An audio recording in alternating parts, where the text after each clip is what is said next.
And you've just heard Testimony Part 7 from Phil Bancroft's latest album, Testimony. And I'm delighted to be joined by Phil now. Hello.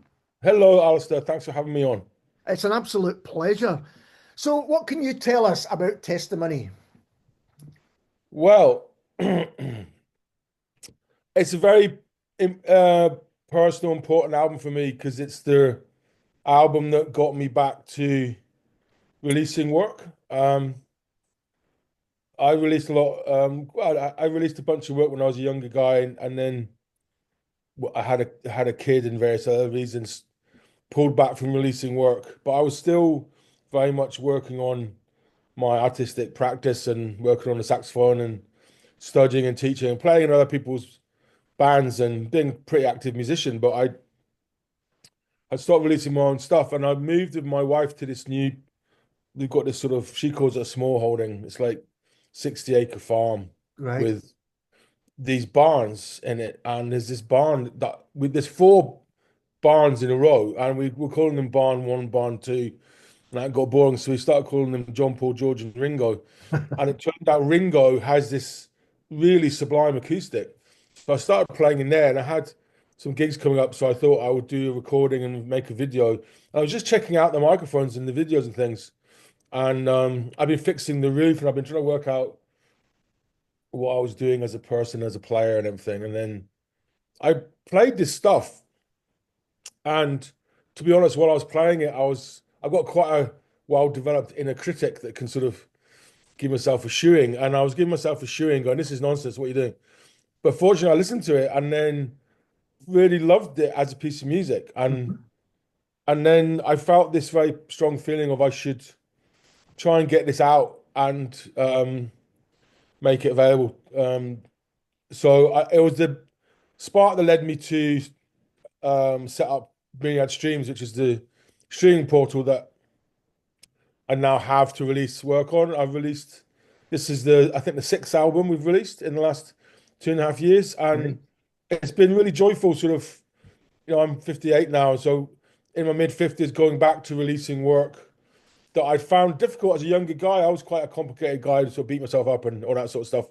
I'm much happier and more easy with myself now, and so I've just been releasing all this work. A lot of it was some of it was work from I made when I was younger. Hmm. Never got released. Some of it was work that got a bad release or didn't get released very well, and some of it's work I recorded 2 or 3 years ago. There's one album, the first album we released, I made just before my son was born, and Right. just went, I can't, I'm knackered, I can't do this.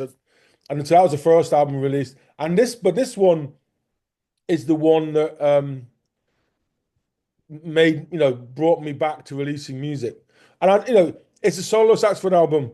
It's not going to be to everyone's taste, a single instrument.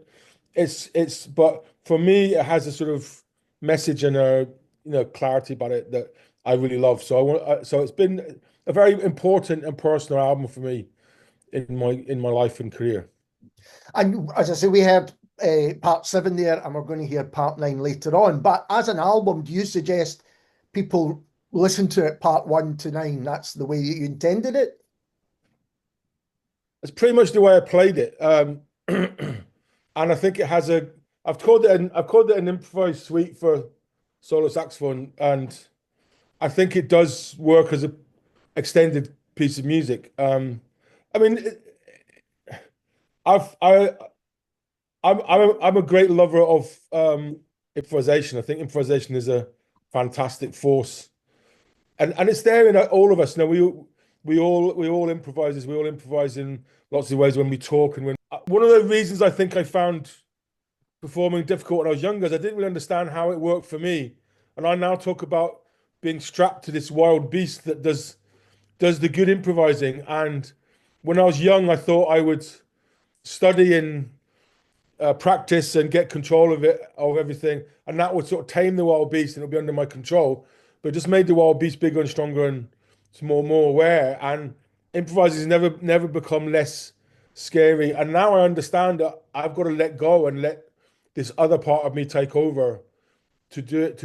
And this is a great example of that. I don't really know how that happened, but I spent my life studying meaning in music and Hmm. structure and form, and I'm very fascinated by how one idea, one phrase can lead to the next, and how you can that's what I teach and that's what I'm fascinated by. So it makes sense that when I improvise, that's what happens. But I wasn't sitting there going, I want to make a solo saxophone album. We're going to have 9 parts. It's going to start with this. And I just played and it just happened on its own. It was this sort of intuitive musical part. And I think these parts of us are very powerful. I think they're more powerful than the intellectual parts. They come up with things that we would never design. And I think that's in all of us. And I think we recognize that. And so hopefully for some people, this will be, an album they can dip into and like one of different parts of it. For other people to listen through to the whole thing and it tells them a big story that's meaningful to them. Other people will go, I haven't got time to listen to a solo saxophone. I get that it's not going to be for everyone, but I would encourage people to give it a try because I think if you can listen to it a couple of times, I think as a piece of music, it's very interesting. No, it absolutely is. And I'm fascinated by this notion of improvisation because it does seem to me that it's more prevalent in jazz music than perhaps any other form. Certainly the jazz musicians I've spoken to, perhaps particularly when they're playing live, it's a big part of what they do. Yeah, it's a huge part of what I do. And I think, I play in a band. I've got a band that does jazz standards, and we celebrate the Black American jazz tradition and talk about the incredible, body of work that group of musicians produced in the 20th century, particularly so soon after slavery and the ongoing social, political discrimination. And I think for me, there's a few major things that brought to the fore, but one of them is they sort of showcase the individual improvisational voice and the individual musician in the improvisational moment. So it was about really celebrating that core human identity of one person without a conductor, without a composer telling them what to do, having this freedom to really express this sort of inner set of meaning, this inner language that we all can access. In huge other areas of music, there's a star or a composer or a conductor controlling musicians. Yeah. This group of musicians in the Black American jazz tradition said, we're really interested in this individual voice. And then we had all these, on any one instrument, saxophone, we know these, we know Les Young, we know Ben Webster, we know Sonny Rollins, we know Coltrane, we know Ornette Coleman, we know Wayne Shorter. And they're all different, they're all individual, they're all unique. And as we are as people, and it's like this, and it's improvisation that can do that because you can then just go into a musical situation and express your perspective. And I think that's fascinating. I don't know if you're familiar with the work on, there's a work called communicative musicality, which absolutely blew my mind. I work a lot in education and music education, and there's a group in Edinburgh, a research group, who studied very young babies and their parents. And it turns out that we all, when we're babies, are improvisers and we communicate with cooing vocal sounds and we make pitch contours that are like very simple melodies. Our mothers copy back what we do, then they vary it. Then the babies copy back what the mothers do and the babies vary it. And it's creative on both sides. This is every culture. It's been studied widely across the world. And what's even more mind-blowing is that babies can not only be creative, musically creative in an improvisational sense, but if the parents got, this is what the research shows, not my opinion, this is what the research shows. The parents got severe depression, drug and alcohol problems, personality disorder, having a difficult immigration experience. They tend to rote copy what the babies do. They're less creative, and the babies lose interest. So the babies are not only designed, their brains are designed to be creative, they're designed to detect creativity in another person. And this blew my mind. It's like, why would, the higher power or evolution or whatever you believe in do that? And the answer I've got is that if you imagine being a sort of new intelligent appearing in the universe on a planet and you wanted to work out if there's anybody else out there, sound is a good way of communicating because it travels at a distance. Yeah. But if there's sort of rhythms in the environment, copying one of those rhythms and sending it out as a message isn't any use because if you hear that rhythm again, it's just the same rhythm you heard in the environment. If you create your own sound or your own rhythm and send it out, then if somebody sends that back, they're listening to you. And then if they send it back and they've added to it or changed it, they're not only listening with you, but they want to jam with you, they want to play with you, they want to interact with you in a creative way. And actually, that's the way our brains work. And this is before language, and it's the first social relationship, and it's part of this first social bond between mothers and children. It's absolutely central to who we are as humans, and in everybody, in every culture. And it places suddenly improvisation in a very simple way, but Mhm. it's definitely musical improvisation at the core of humanity. And it's saying the purpose of this is about communication. It's about identification and connection. And I think that plays out as a set of ideas. If you zoom back and go, wow, that's extraordinary. That's hard science of developmental psychology. Malak and Trevarthen and the names of the people. It's wonderful, wonderful work. If you zoom back out, you go, well, if that's at the center of humanity, it makes sense that improvisation is such a powerful form of musical expression that connects with people. And that's fascinating. And I guess it's one thing improvising a solo instrument as you've done on this album, but as you say, you play with other musicians, you work with other musicians. So it's a kind of conversation that you're having, which could be different every night. Oh, it absolutely is. And there's this defining process that for most of us who are playing, we genuinely don't know what's going to happen. And we genuinely have to sort of let go. We have to work at letting go of preconceptions. And when you work with other people, you don't know what they're going to play. So you have to be able to, and you can have a story. You're hearing the music tell a particular story, and you think you're all on the same page, and then somebody plays something that shows that they're hearing a different story in the same music, and it's this car crash, and then you have to adjust to the new story, and it's wonderful, and that can produce the best moments of music, and it's a really challenging but very fascinating area to work in. So I'm still completely enraptured by the process of improvisation. It's really difficult. I found it very challenging doing it. Doing it as a professional musician, going to do a concert in front of an audience, and trying to hold on to this genuine sense of improvisation. When I was young, I was sort of very much played by ear. Then I started studying stuff, and I went to see Lee Konitz. I was supporting Lee Konitz in a band. It's a very famous American saxophonist, and I went to him for a lesson, and he said the thing that's kept me interested is trying to improvise every note. And I was studying chords and playing chords, and I played all the things you're on, played around the chords, and he was going, "Yeah, that's not what I'm talking about." And I was like, I left that meeting going, "What does he mean by that? Improvise every note." I thought that's what I was doing. Now I think for me, I know what he meant. It's taken 30 years, but I now know what he means. You've got no preconceptions. You're allowing the music to emerge as it wants to, and you're not imposing stuff on it. And you're literally as the curse is moving along, you're trying to keep everything very open. But you've done a lot of study, you've done a lot of work, you've done a lot of thinking, so that moment you're ready to respond. But yeah, it's fascinating. It's wonderful.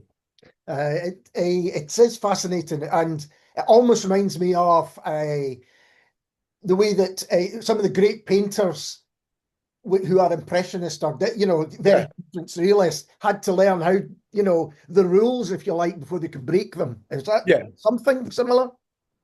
Oh, yeah, absolutely. I mean, I don't think you have to learn all the rules, but I think you certainly have to study and understand how music is made. It's not a question of just playing whatever you want and just being, you have to understand the way meaning is made in music. And there's particular, I work with my brother a lot in education. We talk about the four great forces of meaning in music: repetition, contrast, variation, resolution. So there's this specific set of improvisational skills, and once you get the hang of them, you could start to produce meaningful stuff when you improvise, and then suddenly the whole thing, then you enter a dialogue between yourself and the music you're making, so that if the music you're making is meaningful, it's sort of you haven't designed it before you start, so it's emerging in the moment, but you can hear this meaning coming out, and that was a big thing with the solo this solo album. Is it when I listen to it, I feel this sense of meaning coming out that makes sense right through the album, and so hopefully that other people's brains respond in the same way, and and they enjoy that, because I think when it's a single instrument, I love the Bach cello suites, and I played them on the saxophone, and it's a single instrument piece, and you sort of forget that, I think, quickly, and so all you hear are the musical ideas, and they're presented in this one instrumental voice. But you're hearing the contrast and the variation of the ideas, and any tiny variation in tone or in sort of phrasing or accent or these sort of timbre is really big and really clear and becomes really important. And actually, for me, it's a really clear way of presenting music. So I know for some people they like to have more variety, and that's totally cool. But for me, I love listening to solo cello, Bach cello suites. I think it's one of the most sublime pieces of music there is, and the solo voice, I think, adds to that for me. But I mean, we're all one thing I do believe in, Alistair, is that we're all very individual in the way we respond to music, and that, I think, teaches us about we're all very individual the way we respond to everything, actually, Yeah. and we don't really, we commonly don't understand that, but yeah. Well, let's talk about other people that you've been playing with and the Beautiful Storm, which you launched fairly recently. Can you talk about that? Yeah, so that's a band it's a trio with Graham Stephen, Scottish guitarist, and Gyan Singh, an Indian tabla player who lives in Delhi. And Gyan, he was playing here with Nigel Richard and various people and my brother, and I had a chance to jam with him. I jammed with him with a band Murigia in Delhi. I had this sense that we had this connection, which that you get with some musicians. There's this sort of boom. Had it a few times in my life, and so I invited Gyan to get together because I wanted to do a duo album with him. And the only time we could get together, he just finished a run of concerts with my brother's band. Had played in Edinburgh on the Friday night. They were up partying late into the night, and I had to see him at 8:30 the Saturday morning because I was going off to France on a family holiday, and that's all we had. So I picked him up, and I was like, he's never going to get up. I mean, he doesn't know me that well. Why would anybody get up at 8:30 to play with some weird saxophone? But I phoned him. I was outside the house. He got up. He came down. He looked a bit knackered, but bless him, he came to my house. We went into the conservatory, stuck a microphone down, gave him some coffee. Hardly said a word, and then we started playing. And the two first things we played are on the album Birth and Death. And I think they're one again improvisation from two different musical languages, and we just play. I love those pieces of music as pure pieces of improvising, and I just put them on the album as they are. And so then I wanted to expand that. And Graham Stephen, I've worked with him in a number of bands, in my bands and his bands, and he's this wonderful composer, improviser. Has a real gift for simplicity and complexity. He can capture very complex emotions, and he's got this amazing collision of diatonic and chromaticism in his melody and his harmony writing. So he captures these textures and things that very few people can. And as improvisers, we have done a lot together and feel really at home. And he's also a fantastically skilled musician. So we were looking at a lot of difficult rhythmic cycles. So 17, 11, this sort of thing, 13, not 11, 17, 13, 9, 5, that sort of stuff. And so so I got that band together. We recorded a couple of years ago in the same barn, in Ringo, that was the second one I'd done. And then we toured in March, released the album in December, toured in March, and we're doing another tour in September. And it's been a really great band to be part of. Oh, fantastic. And you mentioned it earlier on, but I'd love to know more about Myriad Streams. So this is your own kind of platform that you're releasing music on. Yeah, so as I sort of touched on, I had some difficult experiences when I was young. I was part of this wonderful band called John Ray Collective, which was Brian Kellogg, John Ray, Kevin McKenzie, Colin Steele, Kenny Ellis, and we were the young happening band of the day, a bit like Feroz Shakridy and Quarter Alto are now. We were sort of young guys that were making waves. We were starting to tour around Europe, and there's a folk label called Iona Records that were releasing Ossian Yeah. we're a big band, and Billy Jackson was the main writer for Ossian, and George Jackson, his brother, ran Iona Records. They wanted to open a jazz label, and they chose us as the first release. We recorded the album. It was all ready to go. It was vinyl in those days. It was pressed. And then suddenly, just before release, they stopped answering the phone. It was one of the most weird and upsetting experiences I've had in my life. They stopped answering the phone. The record label stopped answering the phone. And then John and I would phone them every 2 days for a month and nothing. And then we'd phone them every week. And this is, again, before smartphones and stuff. And then we meet every week in the pub and phone them. And we just never heard anything. It was very, very odd. We were about to release this album. We had a European publishing deal. We had a company in Austria wanting to finance the CD pressing and a second album release. And they kept phoning us, what's happening? What's happening? We said, we don't know. They've just gone, we don't understand. Turned out what happened is this guy, I won't mention his name, who's known as a unpleasant guy who would do hostile takeover bids to record companies to get publishing. He did one on Iona Records. So we were just left with this, about to release this album. We had it in our hands, and then the whole thing turned to dust. So that was about 25 when that happened. And that I had a big negative effect on me. So after that, releasing stuff came a bit complicated. And so I made a bunch of stuff, released some albums, and then stopped, and then sort of turned into myself a bit, and was so when I kept going, I've got to get this music out. I was really proud of the music I was making, and when I recorded the solo album, Testimony, that's when I went, I've got to do this. So I sent it to Edition, I sent it to some other labels, and they said it's lovely, but it's not commercially a goer. So I then applied for funding to Create Scotland, and it's beautiful. I'm so grateful to them. They gave me some funding to make the Beautiful Storm album, to set up the website. And I also wanted to make a statement about Spotify and all these massive streaming platforms. I think that they're very convenient to use, but I think they sort of there's been this commodification of music, but this is like a stage further. It's like an it's a commodification of the platform. So they make lots of money, but the artist makes virtually nothing and becomes this sort of irrelevant speck of dust. Yeah. And I think it's really bad for our culture and the future of our culture. And so I decided I'm not on Spotify, and I know guys in Scotland who've got 5 million plays on Spotify, like jazz musicians.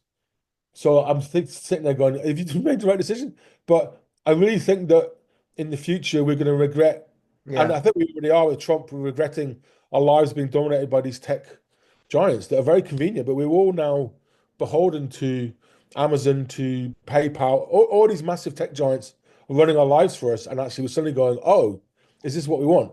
So I set up my own little streaming platform as a little process. So myriadstreams.com has got all my music. At the front page has always got a free playlist you can go to. If you pay a small subscription, you can go inside and listen to everything. If you sign up on the mailing list, you get told when there's a release or when there's stuff happening. So myriadstreams.com, hopefully it's somewhere that people will start to more and more come to and just use to listen to my music. We've already set up another one for Playtime, the collective, jazz collective my brother's involved with Martin Kershaw, Mario Caribe, Graham Stephen. And we hope to set up a sort of village of these things sort of eventually. And each one will have one artist or one group or one collective. So you're not being bombarded by marketing for 1,000 artists or 10,000 or 100,000 artists. You just can build listeners can just build a relationship with one artist and go into that deep. So that's the idea. It's getting away from this industrial scale presentation of art and culture to this more human scale. And so it's asking those questions. And to be honest, since we started, releasing all the albums has been very intense, and I didn't know what it was going to be like. So it's ended up that I've been more occupied with really trying to release the albums individually than really trying to promote the platform. So once we've got the first batch of albums released, I'm going to try and get more people to come to the platform, and then we'll start releasing albums at a bit of a slower rate. And hopefully this is the way I release and record music till I die now. So and I'm in control of it, and I don't have to ask someone else's permission. So it's a wonderful feeling.